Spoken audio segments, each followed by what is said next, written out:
अवधूत चिंतन श्री गुरुदेव दत्त। हरि ओम हरि ओम हरि ओम। આપણે ગુજરાતના સંત પૂજ્ય શ્રી મોટાનું જીવન ચરિત્ર શ્રવણ કરી રહ્યા છે, જે અનેક ચમત્કારોથી પરિપૂર્ણ છે। તો એ ચરિત્ર અંતર્ગત ધ્યાનમાં સદગુરુને ચા પીવા માટેનું આમંત્રણ, ઉપરનું જે અત્યંત રોમાંચક અનુભવ, શ્રી સદગુરુએ આપેલું પ્રત્યક્ષ દર્શન, તો આ વિશે પરસદભાઈ અને તેમના સર્વ કુટુંબીજનોને તેની જાણ થતા તે બધા લોકોને પણ અતિ આનંદ થયો છે। પરસદભાઈએ શ્રી મોટાને સૂચન કર્યું કે તમે તમારા ગુરુ મહારાજને આપણા ઘેર બોલાવી લાવો અને આપણે ચા પાણી તેમને આપીને પછી તેમને વિદાય આપીશું। પૂજ્ય શ્રી મોટાએ કહ્યું, પણ સદગુરુ ક્યાં હશે એને કોણ જાણી શકે? પરસદ બાપુએ તેમને જણાવ્યું કે તમે ધ્યાનમાં બેસી જાઓ અને શરીરનું ભાન પૂર્ણતઃ તમે ભૂલી જાઓ અને એકમાત્ર જ્યારે ચૈતન્યમાં તમે એકાગ્ર થાઓ તે ક્ષણે ગુરુ મહારાજ ક્યાં છે તે જાણવા માટેનો સંકલ્પ હૃદયમાં ધારણ કરો, એટલે તમને ખબર પડશે કે સદગુરુ મહારાજ ક્યાં છે। તો પાતંજલિ યોગ સૂત્રોમાં જે સંયમ આ નામની જે પ્રક્રિયા છે તેનો ઉપયોગ કરવા માટે પરસદ બાપુએ શ્રી મોટાને સૂચન કર્યું છે। તો સહજતાથી કોઈની પાસેથી પણ જો યોગ્ય સૂચન આવે તો પૂજ્ય શ્રી મોટા તેનો પ્રેમથી સ્વીકાર કરતા હતા અને આચરણમાં પણ તેઓ લાવતા હતા। અને આ વિષય પૂજ્ય શ્રી મોટાની સાધનાનો એક ભાગ પણ હતો, આથી આ તેમને સહજ સાધ્ય પણ હતું અને તે માટે તેમણે પરસદભાઈને સંમતિ આપી છે। પૂજ્ય શ્રી મોટાએ ધ્યાન લગાવ્યું છે અને સંયમ સાધ્યો છે। તો તેમને દેખાઈ આવ્યું કે કરાચી શહેરથી ખૂબ દૂર સમુદ્ર કિનારા પર સદગુરુ શિરડીના સાઈ બાબા એક રસ્તા ઉપર અત્યંત દ્રુત ગતિથી ચાલી રહ્યા હતા। તેમનું દર્શન થતાં જ શ્રી મોટાએ તેમને ચા પીવા માટે પ્રેમપૂર્વક આગ્રહભર્યું આમંત્રણ આપ્યું છે અને નમ્રતાપૂર્વક તેમણે વિનંતી કરી છે। તો ગુરુદેવ બોલ્યા કે જો મને ચા પાવાની તારી ઈચ્છા છે ને, જો આ હું ચા પી રહ્યો છું એમ કહીને સદગુરુ એટલે કે શિરડીના સાઈ બાબા ચા પીવા લાગ્યા છે। અને આ બધી જ વાત પૂજ્ય શ્રી મોટાએ સ્વપ્નમાં સ્પષ્ટ રીતે જોઈ છે। તો દેહાતીત સદગુરુની દ્રષ્ટિએ સ્થૂલ કરતા સૂક્ષ્મમાં ખૂબ જ ઝડપથી આવી કાર્યવિધિ થતી હોય છે અને શુદ્ધ ભાવ હોય તો તેમાં આવા અનુભવો થતા હોય છે। તો નોંધમાં એટલું જ છે કે પૂજ્ય શ્રી મોટા એ શિરડીના સાઈ બાબા, સ્વામી સમર્થ, અક્કલકોટ મહારાજ, તાજુદ્દીન બાબા, ઉપાસની બાબા, આવા બધા જ મહાત્માઓમાં પોતાના સદગુરુ દાદા ધુનીવાલે કેશવાનંદજી મહારાજ ના જ દર્શન કરતા હતા અને તે સદગુરુનું ચૈતન્ય વિવિધ આકારો દ્વારા એટલે વિવિધ સંતો દ્વારા મને માર્ગદર્શન કરી રહ્યું છે એમ તેમની દ્રઢ ભાવના હતી। આથી તેમણે તેમના પત્રોમાં, લખાણમાં અને બોલતી વખતે પણ સદગુરુ આ એક જ શબ્દ વાપર્યો છે। અને કરાચીમાં જે ઘટના ઘટી હતી તો મહેબૂબ ઉર્ફ સદગુરુ એટલે શિરડીના સાઈ બાબા હતા એમ તેમણે જાતે પણ કહ્યું છે। અચરજ ભર્યા અનુભવ પૂજ્ય શ્રી મોટાના જીવનમાં થતા હતા. અને તે જ રીતે સદગુરુનો પ્રેમ પ્રસાદ એ આપણે શ્રવણ કરીએ. તે દિવસે રવિવારનો દિવસ હતો અને બજારમાં ખરીદી કરવા માટે પૂજ્ય શ્રી મોટા ક્યારે પણ જતા નહીં. પણ આજે માત્ર તેમના હૃદયમાં કોઈ ધક્કો મારીને કહેતું હોય કે શાક માર્કેટ में जा, શાક માર્કેટ में जा. તો પરસદભાઈ ના ઘેર શાકભાજી અને ઇતર કરિયાણાની વસ્તુઓ આવવા માટેનું કામ તેઓ જાતે જ પ્રેમપૂર્વક કરતા હતા. અને આજે આપણને બજારમાં જવાની પ્રેરણા શા માટે થઈ રહી છે તે વિશે તેમને આશ્ચર્ય થતું હતું. પરસદભાઈના કુટુંબીજનોને તેઓ બોલ્યા કે ચાલો આજે આપણે શાક માર્કેટમાં ખરીદી કરવા જઈશું. તો પરસદભાઈની જે કન્યાઓ હતી તેમણે વિનોદમાં એટલે કે મશ્કરીમાં પૂછ્યું કે તમને તો તમારા ગુરુ સાઈ બાબા કદાચ બોલાવતા હશે એમ જ ને? જો એમ હોય તો આપણે ચોક્કસ જવું નથી. બીજાની વાણી એ ઈશ્વરનો સંકેત માનીને તેને જો આપણે આચરણમાં ઉતારીએ તો આ પણ તેમની સાધનામાં એક વૈશિષ્ટ્યપૂર્ણ પાસું હતું.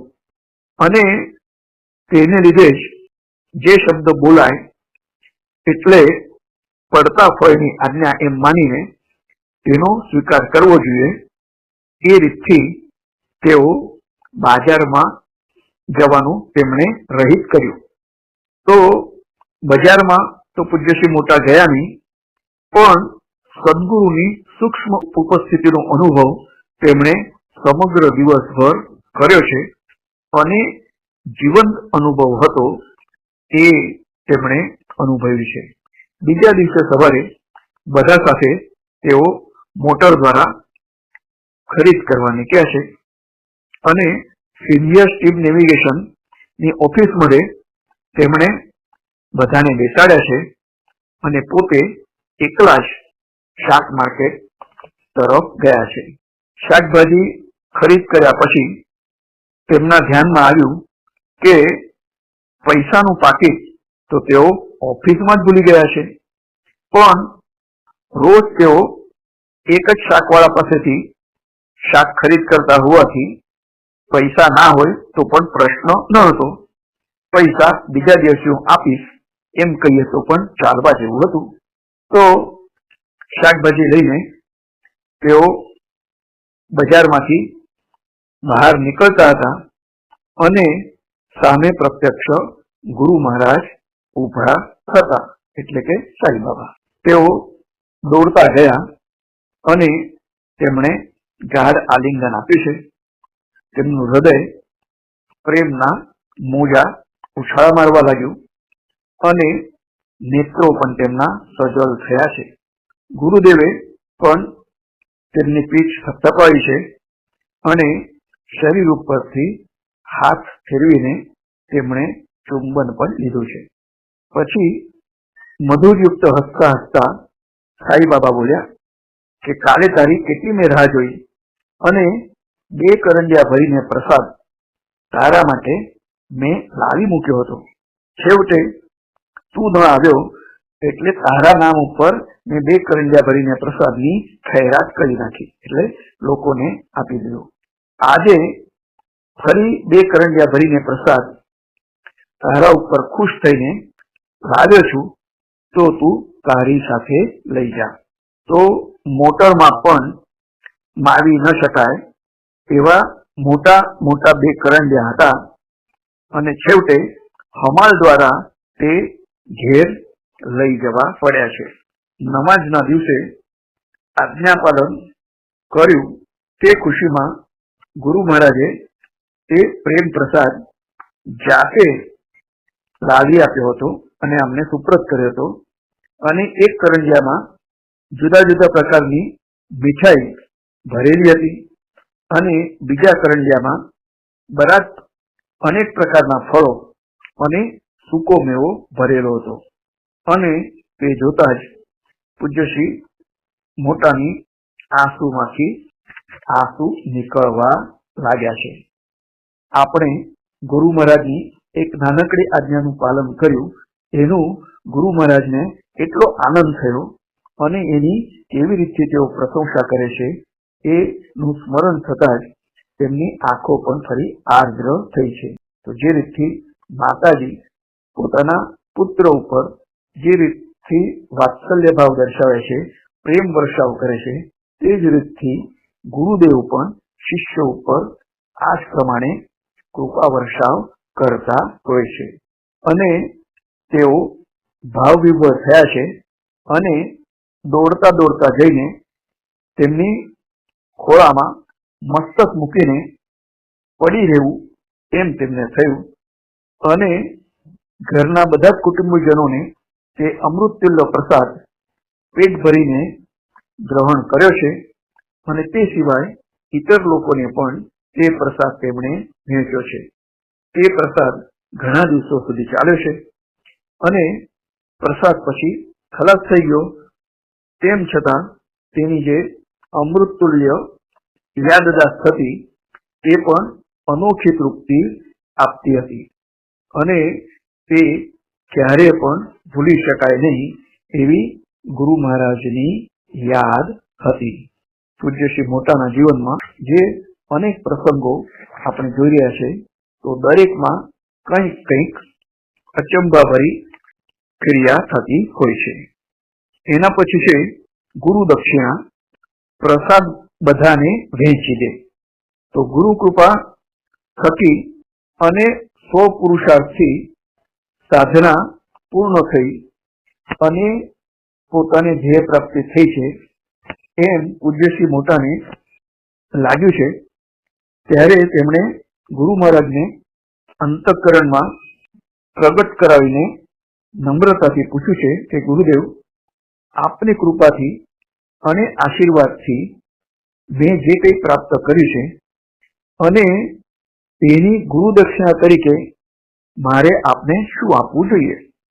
તો પ્રસન્નતાથી સદગુરુએ આદેશ આપ્યો કે તને જે પણ કંઈ પ્રાપ્ત થયું છે અને જે કંઈ તારી પાસે છે તે પોતે જ તેનો ભોગવટો તારે કરવા નથી, બધાની અંદર તારે આ પ્રસાદ વહેંચવાનો છે અને જે સાચો પ્રસાદ પ્રાપ્ત કરશે તો તે કદી એકલો એને ખાતો નથી અને બધાની અંદર એ વહેંચી દે છે.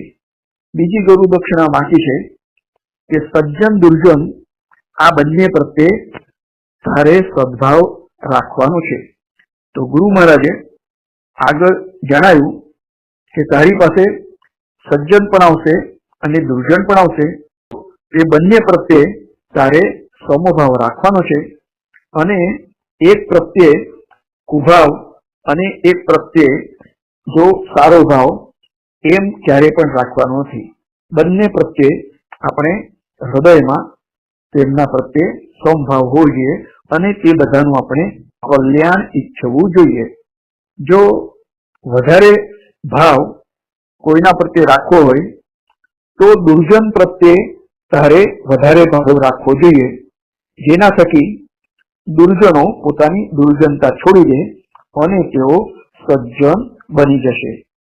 તો મહાદેવ બધાનું જ ઝેર પી નાખતા હતા, તે રીતથી તારે પણ બધાના જે ઝેર છે તે તારે પી લેવાના છે, પરંતુ ઝેર આપનાર હોય એ ઝેર આપનારને પણ તારા અંતરનું જે અમૃત છે એ તારે આપવાનું છે. ત્રીજી ગુરુ દક્ષિણા માંગી છે સદગુરુએ પૂજ્ય શ્રી મોટા પાસે કે તારી પાસે જે કોઈ આવનાર નથી તેને પણ તું ભૂલી જઈશ નહીં. તો જે લોકો તને એપ્રોચ કરે, તારી પાસે આવે, તેઓનું તો કલ્યાણ તારે કરવાનું છે, એને બોધ પણ આપવાનો છે, પણ જેઓ તારી પાસે આવી શકતા નથી તો તેમને પણ તારે ભૂલી જવાનું નથી, એમના ઉપર પણ તારે ઉપકાર કરવાનો છે. તો ગુરુ મહારાજે કહ્યું કે બેટા, તારી પાસે જે લોકો આવે તેમના માટે તો તું હંમેશા કંઈક ને કંઈક કરવાનો જ છે, પણ તારી પાસે જેઓ આવવાના નથી કે બિલકુલ આવવાના નથી, તો તેને પણ તારે ભૂલી જવાનું નથી અને સમગ્ર સમાજનું કલ્યાણ થાય એ રીતથી તારે કંઈ ને કંઈ કાર્ય કરવાનું છે. તો ગુરુ મહારાજનો આદેશ પૂર્ણ થયો અને તેમણે તે હૃદયમાં પ્રેમપૂર્વક સ્વીકારી પણ લીધો છે. એક તપસ્યા પૂર્ણ થઈ અને હવે બીજી તપસ્યાનો પ્રારંભ થવાનો હતો. તો પહેલી જે તપસ્યા હતી ધ્યેય પ્રાપ્તિથી, તો એ ધ્યેય પ્રાપ્તિ તો થઈ ગઈ અને આ બીજી તપસ્યા છે એ આદેશ પાલનની. પહેલી તપસ્યા એમની પૂર્ણ કરી લીધી, તો પણ બીજી તપસ્યા પણ તેઓ પૂર્ણ કરશે એવી તેમના મનમાં શ્રદ્ધા હતી અને ખાતરી હતી. તો નરનો જે નારાયણ બને છે, તો એ રીતથી તેઓ પણ સામાન્ય માનવીમાંથી ઈશ્વરની કૃપા થકી સર્વશક્તિમાન થયા હતા અને સદગુરુએ તેમને પણ સદગુરુ જેવા પોતાના જેવા એટલે શક્તિશાળી સદગુરુ બનાવી દીધા હતા. તો એ શક્તિ દ્વારા અનેક લોકોનો ઉદ્ધાર તેમણે કરવાનો હતો અને તેમણે પણ એ રીતથી ઉદ્ધાર કર્યો છે. તો પૂજ્ય શ્રી મોટા અને એમના જીવનના અલૌકિક પ્રસંગો આપણે જોયા અને હજુ પણ કેટલીક એમની જીવન લીલા બાકી છે, તો એ આપણે આવતા પ્રવચનમાં શ્રવણ કરીશું. અવધૂત ચિંતન શ્રી ગુરુદેવ દત્ત. હરિ ઓમ. હરિ ઓમ. હરિ ઓમ.